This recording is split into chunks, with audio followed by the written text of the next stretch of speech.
ശത്രു സംഹാര മന്ത്രം ശത്രുവിനെ സംഹരിക്കാൻ വേണ്ടിയുള്ളതാണ്. എന്നാൽ ആരാണ് ശത്രു എന്ന് നമ്മൾ തിരിച്ചറിയേണ്ടതുണ്ട്. നമ്മെ പരാജയപ്പെടുത്താൻ ശ്രമിക്കുന്ന നമ്മുടെ ഉള്ളിലെ ശത്രുവിനെ സംഹരിക്കണമെന്ന ഉദ്ദേശത്തോടെ ജപിക്കേണ്ട മന്ത്രമാണ് ശത്രു സംഹാര മന്ത്രം. നമ്മളെ ഉപദ്രവിക്കുന്നവരോ നമ്മുടെ പ്രശ്നങ്ങൾക്ക് കാരണമാകുന്ന വ്യക്തിക്കോ വേണ്ടിയല്ല ശത്രു സംഹാരം ചെയ്യേണ്ടത്. നമ്മുടെ ശത്രു നമ്മുടെ ഉള്ളിൽ തന്നെയാണുള്ളത്. മോശപ്പെട്ട ചിന്തകളിലേക്കും മാനസികാവസ്ഥകളിലേക്കും പിടിച്ചുകൊണ്ടുപോകുന്ന ഒരു ശത്രു നമ്മുടെ ഉള്ളിൽ തന്നെയുണ്ട്. നമ്മെ പരാജയപ്പെടുത്തുന്ന നമ്മുടെ ഉള്ളിലെ ആ ശത്രുവിനെ സംഹരിക്കണമെന്ന ഉദ്ദേശത്തോടുകൂടി ശത്രു സംഹാര മന്ത്രം ഭയഭക്തി ബഹുമാനത്തോടെ ജപിക്കുക. ഋഷി ഛന്ദസ് ദേവത. ഇതൊരു തവണ ഉരുവിട്ടതിന് ശേഷം മാത്രം മന്ത്രം ജപിച്ചു തുടങ്ങുക.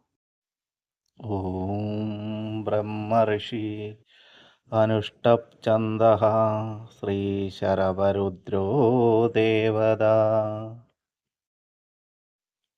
ഓം നമോ ഭഗവതേ പ്രളയകാലാഗ്നിരുദ്രായ ദശാദരദംസകായ മഹാശരവായ മമ ശത്രുച്ഛേദം കുരു കുരു സ്വാഹ. ഈ മന്ത്രം നിത്യവും കുളിച്ച് ശുദ്ധിയായി 21 തവണ ജപിക്കുകയാണെങ്കിൽ നമ്മുടെ ഉള്ളിലുള്ള നെഗറ്റീവ് ചിന്തകളെ അകറ്റി നമ്മളിൽ ഒരു പോസിറ്റീവ് എനർജി കൊണ്ടുവരുന്നതാണ്. ഈ മന്ത്രജപത്താൽ നമ്മുടെ ഉള്ളിലുള്ള ശത്രുക്കളെ സംഹരിക്കപ്പെടുന്നതാണ്.